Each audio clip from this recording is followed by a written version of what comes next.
Okay, a little beer update for you. I'm back from my vacation. I just checked my beer. The krausen has dropped, which means that yeast has kind of done its job. So the fermentation is essentially done, and I'm at the dry hop phase now. So here we go. I've got a bunch of these Citra hops. I'm going to drop them in there. Just let them soak.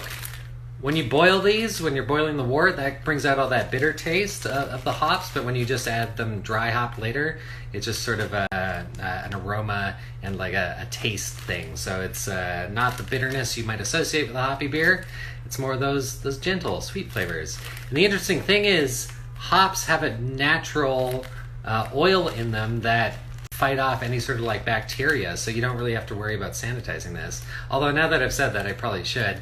But you know, the yeast is also super active in there, so anything that would get in there, the yeast would probably fight off. Weird, right?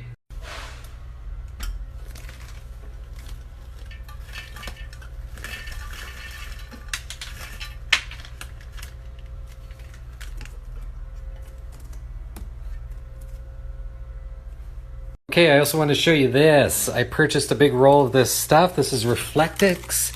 This is sort of a pipe insulation, basically. And I purchased this to see if I could wrap this and then get this up to a boil using my induction plate.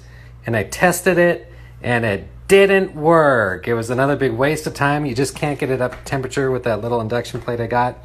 So I purchased something called a heat stick, which is basically just sort of an element, like a water heating element, like you would for an electric brew kettle or something like that. And it's a big stick, and so I'll be able to drop it in there with the plate.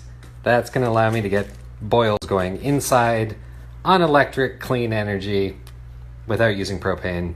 So yeah, excited for the next boil once I get that piece in.